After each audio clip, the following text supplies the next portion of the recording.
이번 방송에서 제공하는 투자 정보는 투자 판단에 대한 조언입니다. 방송에서 제공하는 주식의 가치, 가격 상승 및 가격 하락에 대해서는 방송사에서 보장하지 않습니다. 이 시각 헤드라인 뉴스입니다. 지난달 소비자 물가가 공식적으로 사상 처음 마이너스를 기록했습니다. 통계청이 발표한 지난달 소비자 물가 지수가 지난해 같은 달보다 0.4% 내렸는데 소비자 물가가 전년 대비 하락한 것은 지난 1965년 관련 통계 작성 이후 처음 있는 일입니다. 또한 물가 상승률이 이처럼 장기간 1%를 밑돈 것은 지난 2015년 2월부터 11월까지의 10개월 이후 처음입니다. 통계청은 이번 마이너스 물가가 고교 무상교육 정책과 농산물 가격 기저효과 등의 일시적 저물가 현상이라 설명하며 디플레이션은 아니라고 선을 그었습니다. 한국은행은 지난달 소비자 물가가 마이너스를 기록한 데 대해 연말부터는 물가가 점차 상승하기 시작할 것이라고 설명했습니다. 한국은행은 참고 자료를 통해 최근 물가 하락은 지난해 농축수산물 가격 폭등에 따른 기저효과와 고등학교 무상교육이 시행된 데 주로 영향을 받았다고 밝혔습니다. 시진핑 중국 국가주석이 오늘 오전 신중국 건국 70주년 열병식에서 평화통일과 일국 양제 방침을 견지할 것이라고 밝혔습니다. 시 주석의 이 같은 발언은 17주째 반중국 시위가 이어지고 있는 홍콩을 겨냥한 것으로 보입니다. 존 루드 미국 국방부 정책 담당 차관은 한국 정부의 한일 군사정보보호협정 즉 지소미아 종료 재고를 촉구했습니다.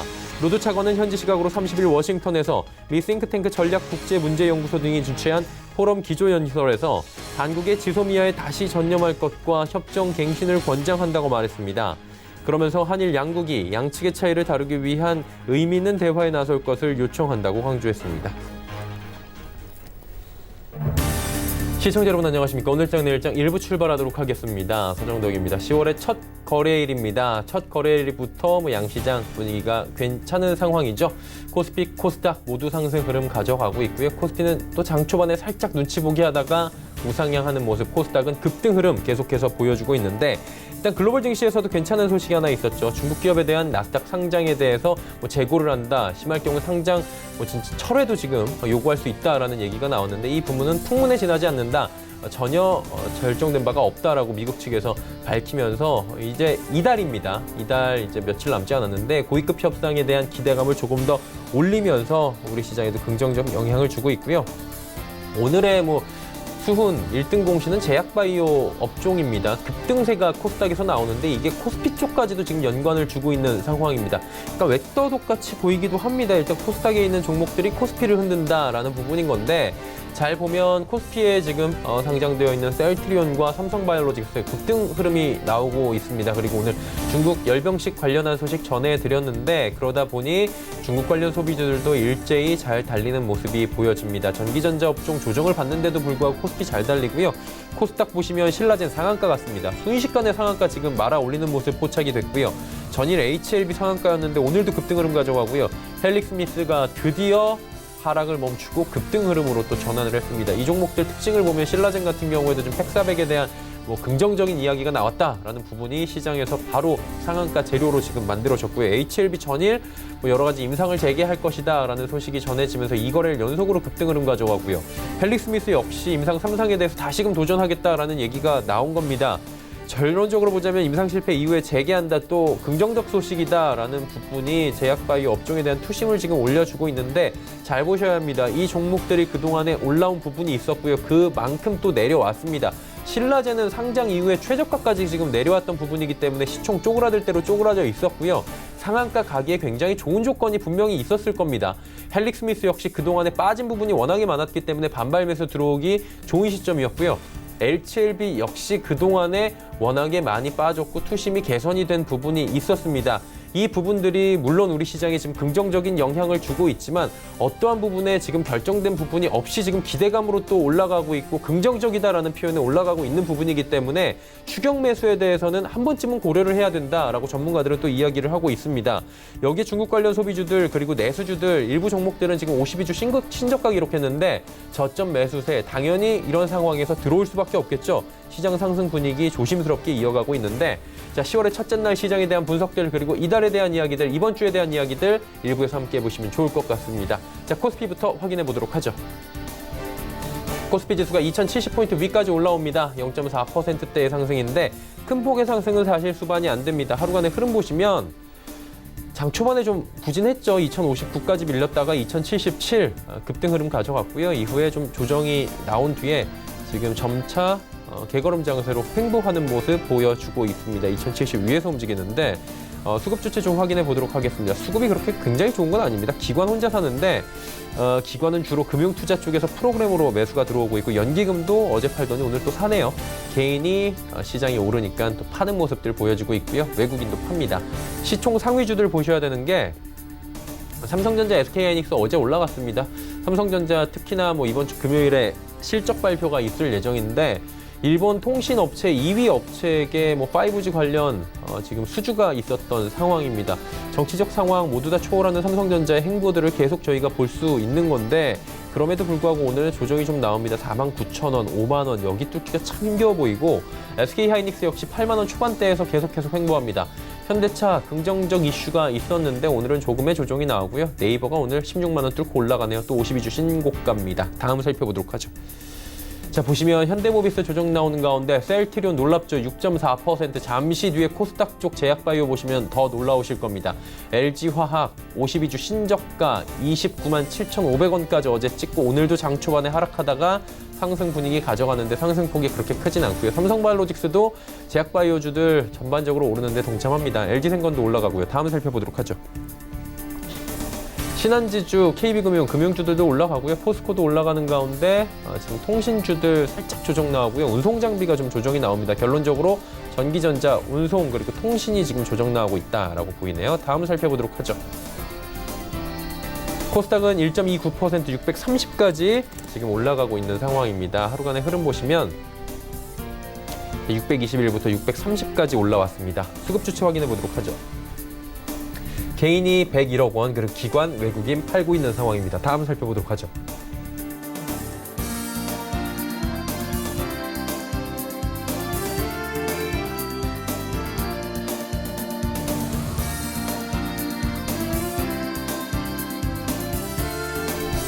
자, 셀트리온 헬스케어가 무려 7%의 상승이고요. HLB가 어제 상한가 이어서 오늘 16% 상승입니다. 예, 7만 원대 뚫고 올라가고 있고 HLB가 2만 원대부터 7만 원대까지 지금 수직 상승하고 있는 모습입니다. CJ은행과 KMW 조정 나오는 가운데 6위부터 12종목들 확인합니다.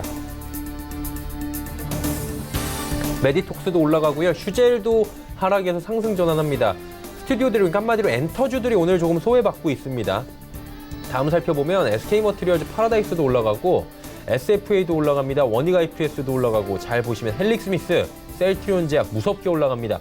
특히나 헬릭스미스는 어제 64,000원대의 저점을 찍고 오늘 급등 흐름으로 전환을 했습니다. 임상 3상 재개한다라는 소식 오늘 장 초반에 들려오면서 갭 띄우면서 헬릭스미스도 오랜만에 빨간불 보여주고 있습니다. 셀트리온 제약이 그리고 역시나 오랜만에 4만 원대 회복을 하는 모습입니다. 원달러 환율 확인합니다. 1197원 20전에 거래가 되면서 1200원 부근까지 현재 올라가고 있는 상황입니다.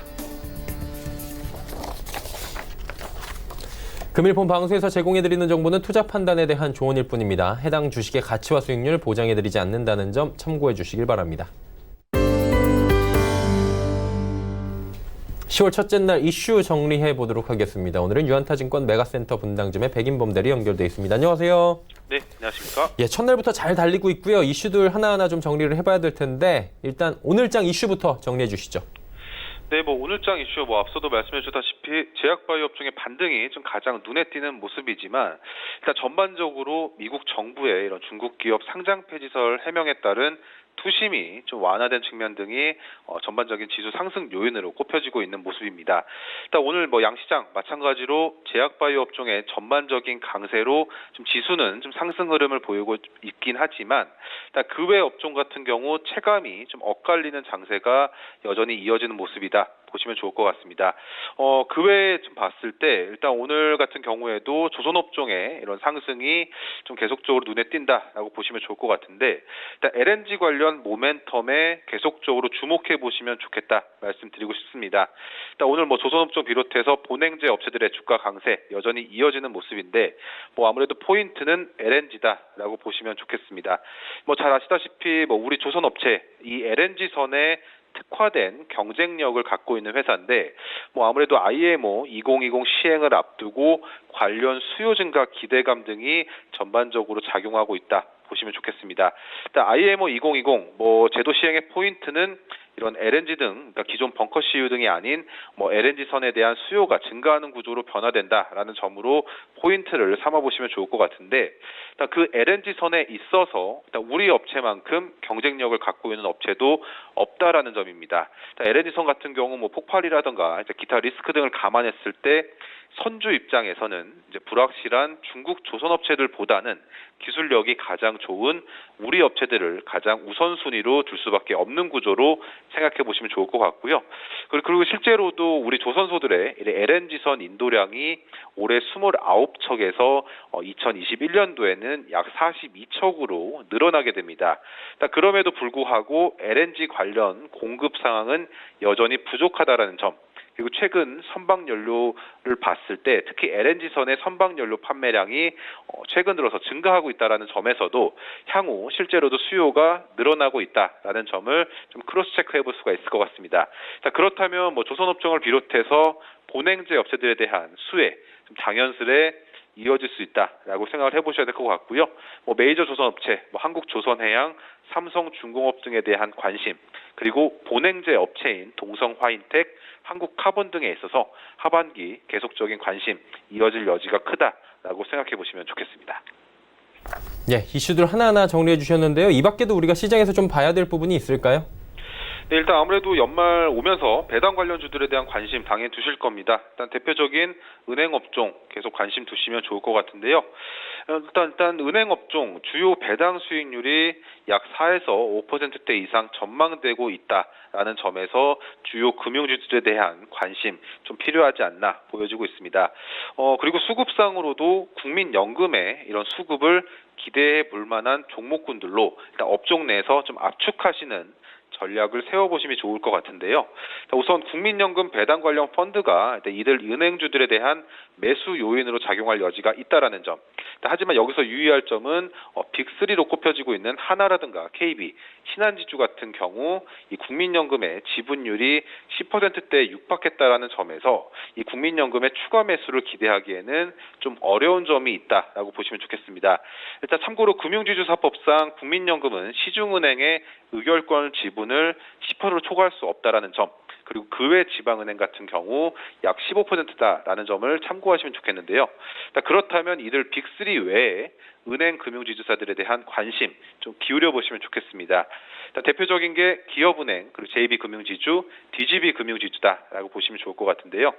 기업은행 같은 경우 대주주보다는 소액주주들에게 좀 더 많은 배당을 주는 차등 배당 정책을 작년부터 시행을 했던 점, 그리고 그 외 지방은행이죠. DGB금융지주 같은 경우에도 이 비은행 일회성 이익이 100억 원 내외를 일단 배당 재원으로 올해 사용하겠다라는 의사를 밝혔던 점, 그리고 JB금융지주 같은 경우에도 새로 부임한 경영진이 올해부터 적극적인 주주 환원을 계획했다라는 점에서 일단 업종 내에서 이들 세 종목군들을 중심으로 관심 가져보시면 좋겠다 말씀드리겠습니다.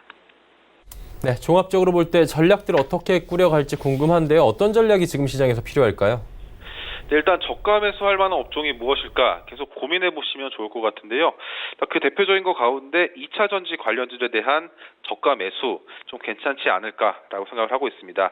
아무래도 최근 노이즈가 다시 끼면서 주가 조정 좀 맞이했던 2차 전지 관련주들 아무래도 투심이 아직은 좋지는 못합니다. 하지만 이런 투심이 좋지 못한 점을 간단히 리뷰를 해보자면 이 3분기 실적에 대한 우려감, 그리고 앞서 ESS 관련 화재라든가 중국 보조금 축소 등에 따른 이 시장의 역성장 우려감 등이다라고 보시면 좋을 것 같은데, 오히려 현재 주가 부근은 이러한 우려감이 좀 대부분 반영되었다라는 상황이다라는 점, 그리고 이런 밸류에이션에 대한 논쟁이 좀 있을 수 있겠지만 현재 주가 수준 기대감이 쫙 빠진 상황이다라는 점에서 추가적인 하락보다는 다시금 긍정적인 모멘텀이 형성이 된다면 언제든 재차 반등할 여지가 있는 단계이지 않을까라고 생각을 하고 있습니다. 전기차 시장 아무래도 올해 남은 연말까지는 좋지 못할 것으로 예상을 하고 있습니다. 하지만 2020년도 이제 시장 본격 개화에 따른 이런 전반적인 업체들의 실적 레벨업이 좀 기대가 된다라는 점에서 일단 동특이전이 가장 어둡다라는 말을 좀 떠올리시면서 관련주들 좀 보시면 좋을 것 같은데요. 그리고 또 국내 업체들 뭐 사실 중국보다는 유럽 시장의 성장성이 더 중요하다 보시면 좋겠습니다. 일단 올해 하반기 성수기에 중국 외의 배터리 시장이 중국 내 시장 규모를 좀 넘어서면서 역사상 처음으로 중국을 제외한 다른 시장의 이런 배터리 시장 규모가 역사상으로 중국을 앞섰다라는 점, 그리고 이런 시장 개화 등과 더불어서 유럽 쪽 포지션이 좀 있는 업체들에 대한 관심이 좀 필요하다라고 보시면 좋을 것 같고요. 일단 2차 전지 관련 섹터 내에서는 대표적으로 삼성 SDI와 에코프로 BM을 좀 중심으로 보시면서 일단 우선 단기적으로 반등 가능성도 있긴 하지만 현재 구간은 레벨업하기 전 중장기적으로도 저가 매수 단계로 좀 접근해 볼 만하지 않을까라고 생각하고 있습니다. 네, 알겠습니다. 전략들까지 함께 들어봤습니다. 오늘 말씀 잘 들었습니다. 네, 감사합니다. 유한타증권 메가센터 분당점의 백인범 대리와 함께했습니다.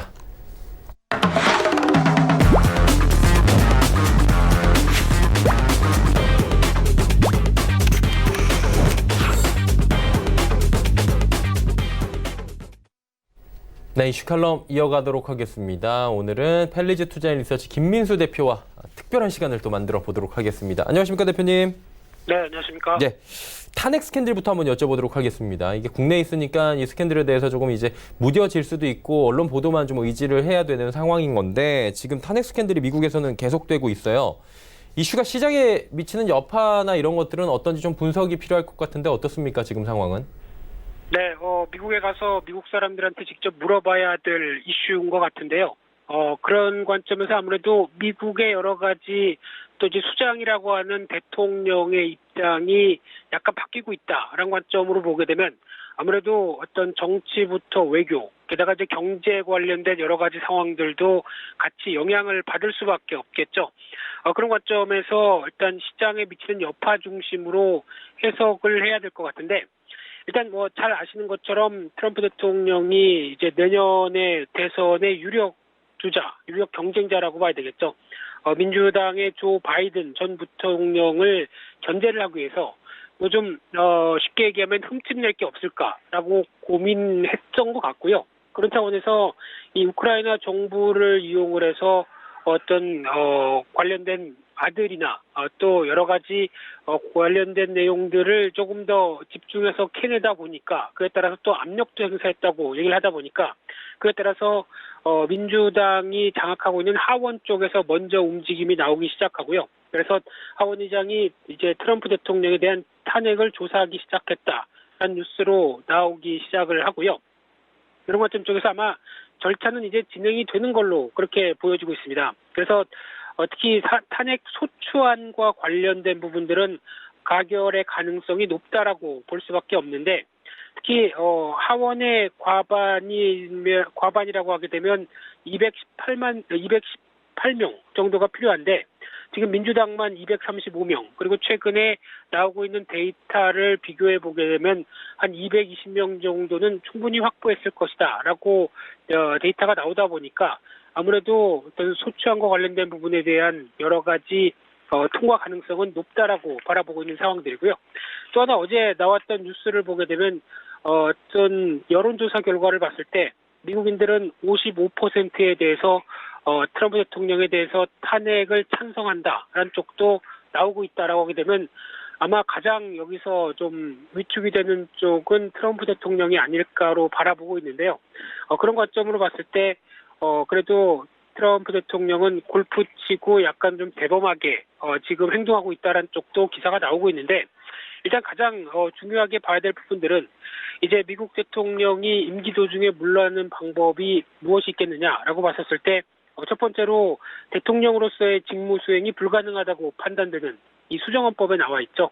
그런 경우인데 작년부터 일부 의원들이 트럼프 대통령이 트위터를 통해서 이랬다 저랬다 왔다 갔다 하는 여러 가지 현상들이 나오다 보니까 이 정신적인 부적합 관련된 얘기도 제기가 됐는데 뭐 이와 관련된 부분들은 그냥 넘어가는 분위기고요.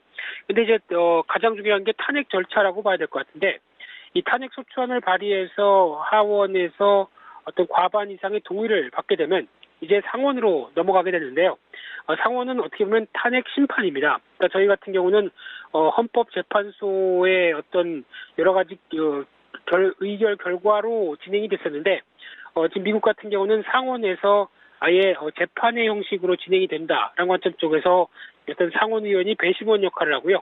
그래서 대법원이 수석 재판관으로 역할을 하다 보니까 그거 관련돼서 가장 중요한 게 상원 의원의 3분의 2, 한 67% 이상이 동의를 해야 탄핵이 결정이 된다고 봐야 되겠죠. 그러면 이제 부통령이 대통령직을 승계하고 그런 과정이 나오게 될 텐데 일단 중요한 게 시장의 영향의 흐름을 보게 되면은 과거 닉슨 대통령 때, 클린턴 대통령 때, 그리고 이번에 트럼프 대통령까지 세 차례가 탄핵 국면이 진행되는 상황이 아닌가 생각됩니다. 근데 가장 먼저 1972년도 같은 경우는 워터게이트 사건으로 이어졌던 부분들, 클린턴 대통령은 98년도에 표현이 좀 그렇긴 합니다만 디퍼게이트라고 얘기를 하고 있는데요. 그런 관점 쪽에서 지금 가장 중요한 거는 첫 번째가 지지율이라고 봐야 될 것 같고요. 지지율로 인해서 어떤 결과가 바뀔 수 있다라는 쪽으로 봤을 때 닉슨 대통령 같은 경우는 탄핵을 끝까지 진행 안 하고 그냥 중간 사임을 했었죠. 근데 가장 큰 이유가 지지율이 24%였다라는 관점이다 보니까 미국 국민들이 등을 돌렸다고 봐야 되겠죠. 근데 반대로 클린턴 대통령 같은 경우는 73%의 지지율을 여전히 유지를 하고 있었다라는 관점 쪽에서 그렇게 큰 대통령직을 수행하는데 문제가 아니었다라고 바라보는 상황들인데 그러나 이번엔 약간 좀 애매한 게 이번에 트럼프 대통령의 지지율이 40%, 한 38%대 내외에서 왔다 갔다 한다고 봤었을 때 약간 좀 아직은 애매하죠. 그런 관점으로 보게 되면 일단 주식시장에 미치는 역할로 봤었을 때는 어떤 그 탄핵과 관련된 뉴스보다는 그때 당시 상황에 따른 어떤 경제적인 상황들이 더 중요하지 않았나라고 보여지고 있는데요. 일단 닉슨 대통령 어떤 사임 당시에는 그때 같은 경우 유가 파동이 나오면서 시장의 불안감이 상당히 커져 있던 때다 보니까 당연히 지수가 하락을 했고요. 클린턴 대통령 같은 경우는 그때 같은 경우 2000년대 버블, 2000년대 IT 관련된 쪽에 기대감이 상당히 커지는 그래서 버블이 생겨나고 있던 차원이다 보니까 상대적으로 시장이 그렇게 충격을 받지 않고 올라갔던 흐름들인데 이번에는 어떻게 될지 모르겠죠. 상대적으로 여러 가지 미중 무역 분쟁으로 약간 경기 관련된 쪽의 지표들이 부진하게 나오고 있는데 이를 어떻게 해석할 것이냐는 일단 좀 더 숙제를 남겨놓는데 가장 중요한 부분들이 또 하나 이제 트럼프 대통령의 앞으로의 입지가 좁아진 부분을 어떻게 이용할 것이냐 이 부분이 가장 핵심이라고 생각됩니다. 그러면은 일단 여론을 환기시키면서 지지층을 결집시킨다. 그러려면은 지금과 같은 어떤 지지율을 끌어올리면 관점 쪽에서 그러면 중국에 대한 압박을 계속 가는 쪽으로 나온다라고 하게 되면 오히려 어떤 또 시장의 불안감은 단기적으로 커질 수밖에 없고요. 게다가 감세와 같은 추가 부양책까지 노린다라고 하게 되면 지금 어떻게 보면 떨어진 지지율에 대한 만회의 관점들이 상당히 높진 않을까라고 보여지고 있는데 상대적으로 카운터파트인 중국 관련돼서 무역 협상을 진행할 때는 약간 여유롭겠죠. 오히려 이번 쪽이 아니라 차기 정부를 노리겠다라는 입장이라고 하게 되면 이에 따른 어떤 중국은 약간 좀 질질 끌려고 하는 상황들이 아닐까 생각되고 있고요. 그런 차원으로 봤을 때 실질적으로 탄핵에 대한 가능성은 앞서 말씀드렸던 것처럼 상원까지 3분의 2가 통과되다 보니까 아직 공화당이 장악하고 있는 쪽에서 탄핵까지 갈 가능성은 좀 약화돼 있다라고 보게 되는 흐름들이긴 하지만요. 무엇보다 정치적인 불확실성이겠죠. 이쪽에 대한 커지는 부분들이 시장에 대해서는 약간 계속 잠재적으로 남아있을 수밖에 없다라는 관점 쪽에서 일단 흐름들을 지켜봐야 될 걸로 보여지고 있습니다. 자, 그리고 이제 뭐 탄핵 이슈도 이슈인데 뭐 우리나라에도 지금 창궐 하고 있고요. 아프리카 돼지열병 때문에 지금 난립니다. 중국 쪽에서 지금 어마어마하게 살처분이 됐다라고 하고요. 중국 쪽에서 그러다 보니까 뭐 여러 가지 이야기가 나오는데 대표적으로 이 돼지고기를 지금 사재기를 하고 있다. 뭐 이런 얘기가 있더라고요. 이 육류 파동이 결국에 또 예상이 되고 있는 건데 현 상황 정확히 어떤 겁니까? 네, 일단 중국 쪽에서 나오는 여러 가지 어떤 돼지고기의 사랑이 어떻게 보면은 질병으로 인해서 왜곡되기 시작해서 여러 가지 글로벌 전반적인 육류에 대한 파동 쪽으로 나가기 시작할 가능성이 높다. 이렇게 바라보고 있는 입장인데요. 일단 아프리카 돼지열병은 아프리카에서 발생했습니다.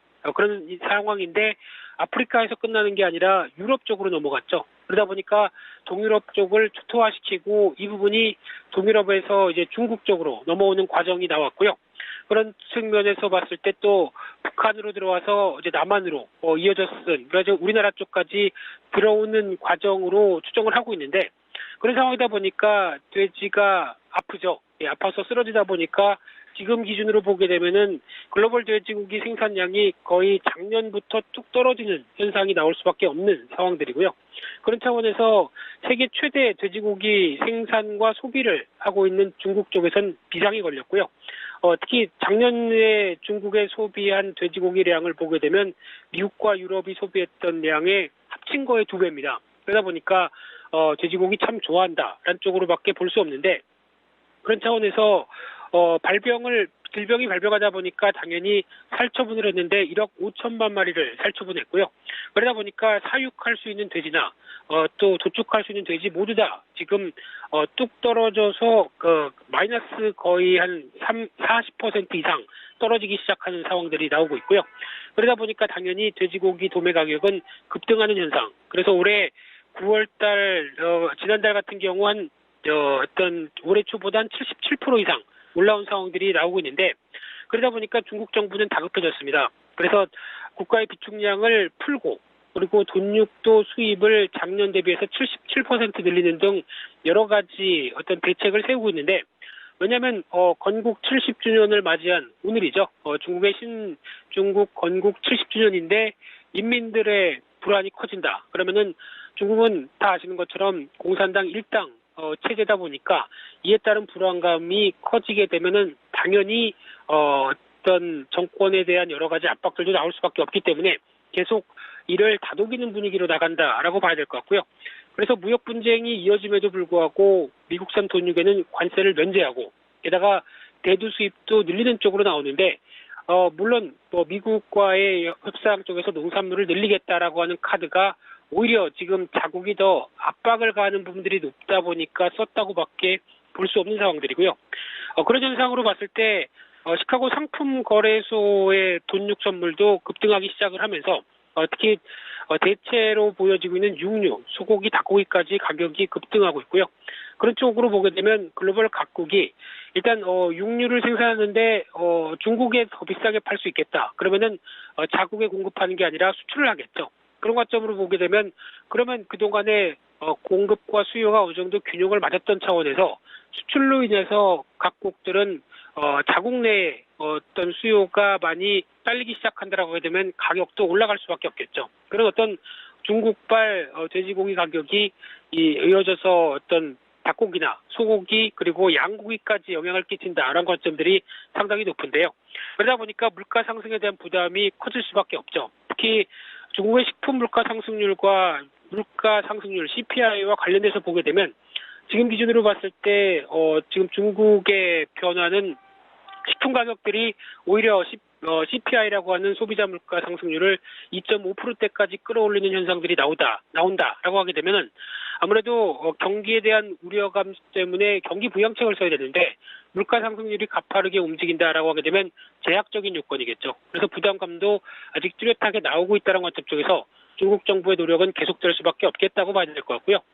그와 함께 또 관련주에 대한 흐름들을 보게 되면은 일단 중국 양돈업체는 가격이 급등하면서 올해 들어서 주가도 거의 고공행진을 했다가 최근 들어서 또 급락을 하고 있는 그런 상황들로 나오고 있는데 마찬가지로 국내 종목들도 급등했다가 다시 최근에 가라앉는 현상이 나오다 보니까 아무래도 어떤 확산과 관련된 뉴스가 일단은 어떤 경기도 쪽에서 저지시켰다는 분위기, 그리고 아직 우리나라에서 돼지고기 생산의 가장 1등 공신을 담당하고 있는 충청도 쪽으로는 여전히 아직은 버티고 있다라는 관점 쪽에서 확산이 되지 않는다라는 시각들이 아무래도 지금 뉴스와 함께 연결돼서 종목들에 대한 낙폭을 좀 키우는 상황이라고 봐야 될 것 같은데요.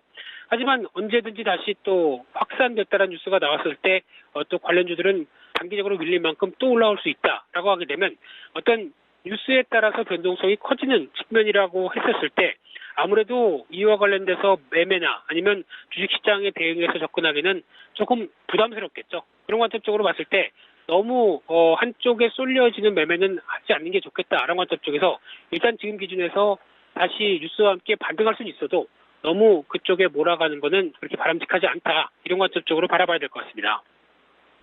네, 돼지열병 관련한 이야기 종합적으로 하나하나 잡아주셨고요. 이제 인도 쪽 얘기를 좀 해봐야 될 것 같습니다. 인도 증시 요즘 많이 올라가고 있는 건데 인도에 무슨 호재 있나요?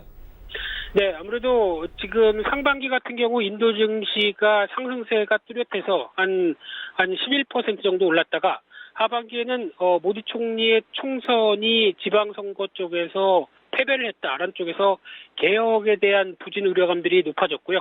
그런 차원에서 글로벌 지표에 대한 부진 영향도 같이 나오면서 고점 대비 10% 하락했다가 9월 달 중반 넘어서면서부터 강하게 주가는 반등하면서 여러 가지 변화를 이끌고 있는데요.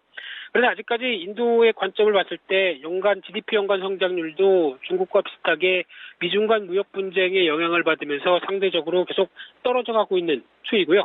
게다가 마찬가지로 제조업 PMI도 동력을 잃고 있다. 이런 관점 쪽에서 우려감은 여전히 높은데 이를 어떤 상쇄하기 위해서 정부 쪽에서 부양책을 강화시키고 있다라는 관점들이 가장 큰 핵심이라고 봐야 될 것 같고요. 그런 측면으로 보게 되면 일단 법인세율을 기존에서 떨어뜨리기 시작해서 인도 기업들의 세금 부담을 줄이기 시작하고요. 금리 인하도 올해 들어서 한 4차례 금리 인하를 해서 한 5.4%대까지 내려오는 상황들이고 또 하나 어떤 증세를 하려고 시도했던 부분들 그래서 주식 양도세나 아니면 소득 관련된 증세 부분들을 철회했고요. 거기다가 자동차 등록세 감면 그리고 스타트업에 대한 세제 지원도 확대한다라고 하는 세부적인 경기 부양책까지 나오다 보니까 시장이 약간 환호하고 있는 그런 차원에서 다시 올해 고점대를 시도하려고 하는 아직 고점대는 돌파를 못했습니다만 시도하려고 하는 움직임들이 나온다는 관점 쪽에서 상당히 또 주목을 해야 될 부분이라고 봐야 될 것 같고요. 이런 부분들은 어떤 중국도 어떻게 보면은 따라하고 싶어하긴 하는데 아직 그에 따른 지금 환율이라든가 특히 위안화가 상대적으로 많이 위안화 약세에 대한 부담감들 말씀드렸던 소비자 물가가 여전히 고공행진 쪽에 자리 잡은 모습들 이런 흐름들을 봤을 때 강력하게 전기를 부양할 수 있는 정책들은 아직 제한적일 수 있다는 쪽에서 중국의 고민과는 달리 인도는 좀 강했다고 봐야 될 것 같고요. 그런 측면으로 봤을 때 또 외국 기업의 유치에 대해서도 계속 관심을 상당히 많이 갖고 있는 상황들이죠.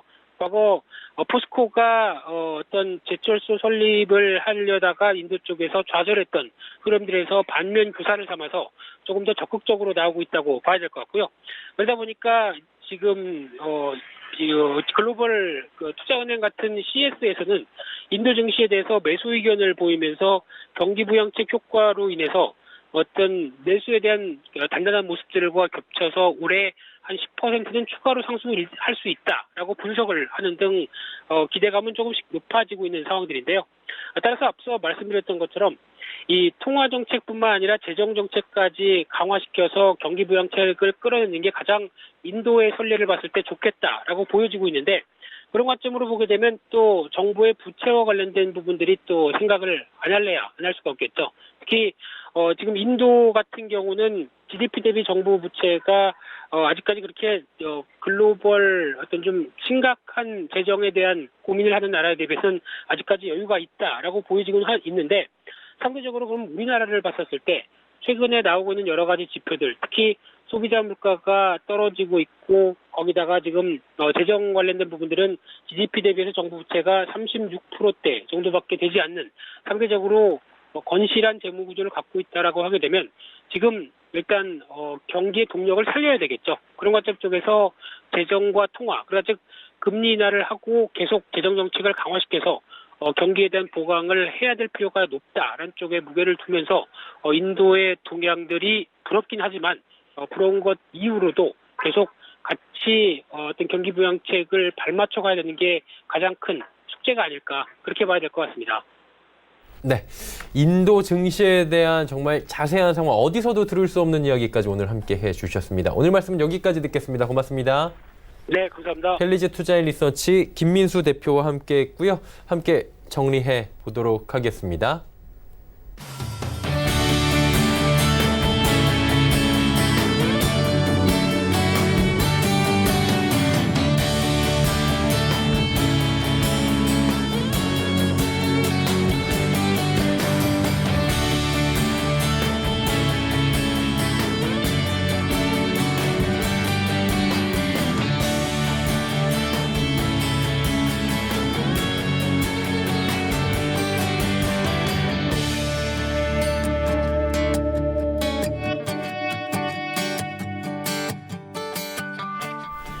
오늘장 내일장 1부 함께 하셨습니다. 잠시 뒤 2부 예고해드립니다. 2부에서는 전문가들과 함께 종목 짚어드리고요. 다양한 시장에 대한 이야기들 그리고 상담까지 함께 하니까요. 2부도 함께 해주시길 바랍니다. 고맙습니다.